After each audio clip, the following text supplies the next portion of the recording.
नमस्कार और स्वागत है। आज हम एक ऐसी किताब पर बात कर रहे हैं जिसने सच में पीढ़ियों को प्रभावित किया है। नेपोलियन हिल की क्लासिक सोचो और अमीर बनो, मतलब थिंक एंड ग्रो रिच। हाँ बिल्कुल। एक लैंडमार्क किताब। ये किताब आई तो 1937 में थी। हाँ, लेकिन इसकी कहानी कोई 20 साल पहले शुरू हुई, जब हिल ने Andrew Carnegie, Henry Ford, Thomas Edison, मतलब अपने जमाने के जो सबसे कामयाब लोग थे, सही। उनका अध्ययन करना शुरू किया। उनका मकसद था ये समझना कि सफलता के पीछे कॉमन क्या है, क्या कोई पैटर्न है। एग्जैक्टली। तो आज हम उसी खोज के नतीजों पर थोड़ी गहराई से बात करेंगे। देखेंगे कि इस किताब की मेन आइडियाज क्या हैं और क्या वो आज भी उतने ही रेलेवेंट हैं। हाँ बिल्कुल। तो चलिए शुरू करते हैं ये पड़ताल। हाँ, और देखिए, ये समझना जरूरी है कि ये किताब सेल्फ हेल्प और पर्सनल डेवलपमेंट की दुनिया में इतनी बेसिक क्यों मानी जाती है। ये उन शुरुआती कोशिशों में से थी जिसने कहा कि भाई सक्सेस सिर्फ किस्मत या हालात की बात नहीं है। अच्छा। हाँ, बल्कि एक सिस्टमैटिक प्रोसेस है, कुछ ऐसा जिसे सीखा जा सकता है। इसने सोच मतलब माइंडसेट की भूमिका पर बहुत जोर दिया, जो उस वक्त शायद नई बात रही होगी। बिल्कुल। और ये इतने दशकों से पॉपुलर है तो जाहिर है ये किसी ना किसी बुनियादी इंसानी इच्छा या जरूरत को छूती है। तो फिर इसका जो सेंट्रल आइडिया है, अगर एक लाइन में कहना हो तो वो क्या है? बेसिकली हिल का तर्क ये है कि हमारी जो सोच है वही हमारी हकीकत बनाती है। सोच हकीकत बनाती है। हाँ, मतलब अगर बहुत तीव्र इच्छा हो, अटूट विश्वास हो और आप लगातार एक्शन लें तो आप अपने लक्ष्य हासिल कर सकते हैं। और यहाँ अमीर बनने का मतलब सिर्फ पैसा कमाना नहीं है। हाँ, ये बात जरूरी है। समीक्षा में भी ये पॉइंट आता है कि रिच या अमीर का मतलब सिर्फ दौलत नहीं, बल्कि एक भरपूर जिंदगी। बिल्कुल, एक समृद्ध जीवन, इसमें बहुत कुछ आ जाता है। हाँ, फाइनेंशियल फ्रीडम तो है ही। हाँ, वो तो है। लेकिन साथ में जैसे मानसिक शांति, अच्छे रिश्ते, सेहत, अच्छा। अपने काम से संतुष्टि और ये एहसास कि आप अपनी पूरी क्षमता इस्तेमाल कर रहे हैं, ये एक होलिस्टिक अप्रोच है। मतलब ओवरऑल वेलबींग। एग्जैक्टली। हिल का मानना था कि असली सफलता वो है जब लाइफ के कई एरियाज में बैलेंस और समृद्धि हो, सिर्फ बैंक बैलेंस नहीं बल्कि क्वालिटी ऑफ लाइफ। समझ गए। और इस होलिस्टिक समृद्धि तक पहुंचने के लिए हिल ने एक पूरा फ्रेमवर्क दिया है, वो सफलता के 13 कदम। हाँ, वो 13 सिद्धांत। अब 13 तो काफी सारे लगते हैं सुनने में, तो पूरी लिस्ट शायद ना गिनाएं, लेकिन इनके पीछे के जो बड़े आइडियाज हैं, जो थीम्स हैं, उन पर बात करें। हाँ, वो ज्यादा सही रहेगा। इन 13 कदमों को हम कुछ मेन हिस्सों में बांट सकते हैं। पहला हिस्सा है, समझ लीजिए, मानसिक नींव तैयार करना। Okay, mental foundation. इसमें क्या जरूरी है? यहाँ दो चीजें सबसे अहम हैं। पहली है इच्छा, यानी डिजायर। इच्छा। और हिल इसे कोई हल्की फुल्की चाहत नहीं मानते, वो इसे एक बर्निंग डिजायर कहते हैं। बर्निंग डिजायर मतलब धधकती हुई इच्छा। हाँ बिल्कुल, एक ऐसी जबरदस्त इच्छा जो आपके हर सोच और काम पर हावी हो जाए। ये वो पहली चिंगारी है, वो फ्यूल है जिसके बिना गाड़ी आगे नहीं बढ़ती। और दूसरी चीज? दूसरी है विश्वास, यानी फेथ। ये सिर्फ उम्मीद नहीं है बल्कि एक अटूट गहरा यकीन है कि आप अपना लक्ष्य हासिल कर सकते हैं। खुद पर यकीन। हाँ, और अपने लक्ष्य पर। हिल मानते थे कि बिना विश्वास के इच्छा में कोई दम नहीं रहता। ये वो कंपास है जो आपको मुश्किलों में भी रास्ता दिखाता है। तो एक तीव्र इच्छा और उस इच्छा के पूरे होने का पक्का विश्वास। लेकिन कई बार मन में शक आ जाता है, डर लगता है। तो इस विश्वास को मजबूत कैसे करें? शायद यहीं पर वो ऑटो सजेशन वाली बात आती है। बिल्कुल सही पकड़ा आपने।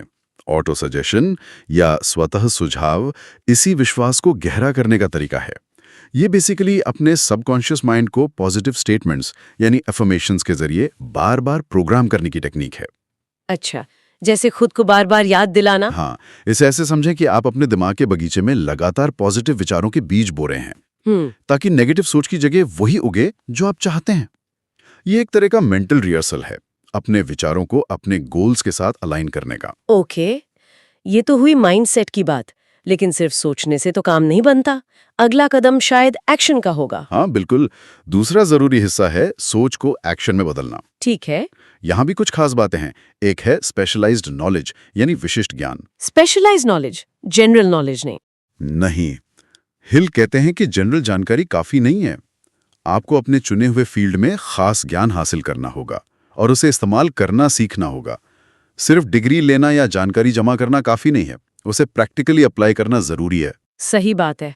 और इस ज्ञान को अप्लाई करने के लिए प्लानिंग भी चाहिए होगी। जरूर। इसीलिए अगला अहम एलिमेंट है ऑर्गेनाइज्ड प्लानिंग, यानी संगठित योजना। आपकी जो इच्छा है, जो ज्ञान है, उसे ठोस एक्शन लेने लायक प्लान्स में बदलना होगा। बिना साफ प्लान के इच्छा तो बस एक सपना ही रह जाती है। और प्लान बदल भी सकते हैं शायद। हाँ, हिल कहते हैं कि प्लान्स लचीले हों पर हों जरूर। और प्लान बनाने के बाद दो और चीजें बहुत जरूरी हैं। एक, निर्णय लेने की क्षमता, यानी डिसीजन। और दूसरी, दृढ़ता, यानी परसिस्टेंस। निर्णय और दृढ़ता, ये सुनने में तो आसान लगते हैं, पर शायद करने में सबसे मुश्किल होते हैं। अक्सर, हाँ। हिल ने ये पाया कि जो कामयाब लोग होते हैं वो आमतौर पर फैसले तेजी से लेते हैं। अच्छा। और अगर बदलना हो तो धीरे धीरे बदलते हैं। वहीं जो असफल रहते हैं वो अक्सर फैसले लेने में देर करते हैं और फिर जल्दी जल्दी बदलते रहते हैं। टाल मटोल को वो सक्सेस का बहुत बड़ा दुश्मन मानते थे। प्रोक्रेस्टिनेशन। हाँ, और दृढ़ता। हिल के हिसाब से शायद यही वो क्वालिटी है जो कामयाब और नाकामयाब लोगों में सबसे बड़ा फर्क पैदा करती है। मतलब लगे रहना। बिल्कुल। जब मुश्किलें आए, जब हार भी हो, तब भी लगे रहना, हार न मानना, यही दृढ़ता है। विल पावर को दृढ़ता का सपोर्ट चाहिए, वरना वो हवा हो जाती है। ये बात तो गांठ बांधने वाली है। तो हमने माइंडसेट और एक्शन की बात की, क्या कोई तीसरा अहम पहलू भी है इन 13 कदमों में? हाँ, तीसरा हिस्सा है जिसे हम कह सकते हैं सहयोग और उच्चतर समझ, मतलब सिनर्जी और हायर अंडरस्टैंडिंग। ओके। और यहाँ एक बहुत ही दिलचस्प और शायद सबसे फेमस आइडिया आता है, मास्टरमाइंड अलायंस। कोशिशों में तालमेल बिठाते हैं। उनका मानना था कि जब दिमाग इस तरह हार्मनी में काम करते हैं तो वो एक तरह की कलेक्टिव एनर्जी या चेतना पैदा करते हैं जो किसी अकेले दिमाग की ताकत से कहीं ज्यादा होती है। अच्छा, एक तरह की सिनर्जी। हाँ, ये विचारों के टकराने और उनसे नए सोल्यूशन निकलने जैसा है। ये सिर्फ कॉन्टैक्ट्स बनाना नहीं है, बल्कि एक कॉमन मकसद के लिए मेंटल पावर्स को कंबाइन करना है। तो ये एक किस्म की इंटेलेक्चुअल पार्टनरशिप हुई। हाँ। और इसी हिस्से में शायद वो थोड़े और एब्स्ट्रैक्ट से लगने वाले आइडियाज भी आते हैं, जैसे subconscious mind, brain as receiver transmitter और सिक्स्थ सेंस। हाँ बिल्कुल। हिल सबकॉन्शियस माइंड को हमारे विश्वासों और आदतों का स्टोर हाउस मानते हैं, जिसे ऑटो सजेशन से इन्फ्लुएंस किया जा सकता है। ब्रेन को वो विचारों के ब्रॉडकास्टिंग और रिसीविंग स्टेशन की तरह देखते हैं, खासकर मास्टरमाइंड ग्रुप के कॉन्टेक्स्ट में। ओके। और सिक्स्थ सेंस को वो एक तरह का डेवलप्ड इंट्यूशन या क्रिएटिव इमेजिनेशन मानते हैं, जो बाकी प्रिंसिपल्स में मास्टरी हासिल करने के बाद जागता है। इन्हें आप हिल के मॉडल के साइकोलॉजिकल और शायद थोड़े स्पिरिचुअल पहलू मान सकते हैं। मतलब ये दिखाते हैं कि सफलता सिर्फ बाहरी एक्शन नहीं, बल्कि गहरी अंदरूनी समझ से भी जुड़ी है। सही। और अंत में एक बहुत प्रैक्टिकल कदम है डर पर काबू पाना। हाँ, डर। हिल 6 बेसिक डरों की बात करते हैं। गरीबी का डर, आलोचना का डर, बीमारी का, प्यार खोने का, बुढ़ापे का और मौत का डर।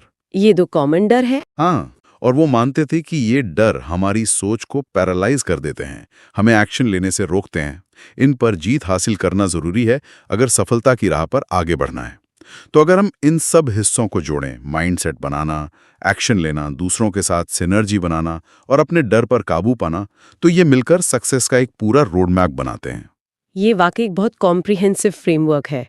अब अगर किताब की जो स्ट्रेंथ है, जो खूबियां हैं, जो उनकी बात करें, जैसा समीक्षा में बताया गया है, तो सबसे बड़ी बात इसका टाइमलेस विजडम है ना?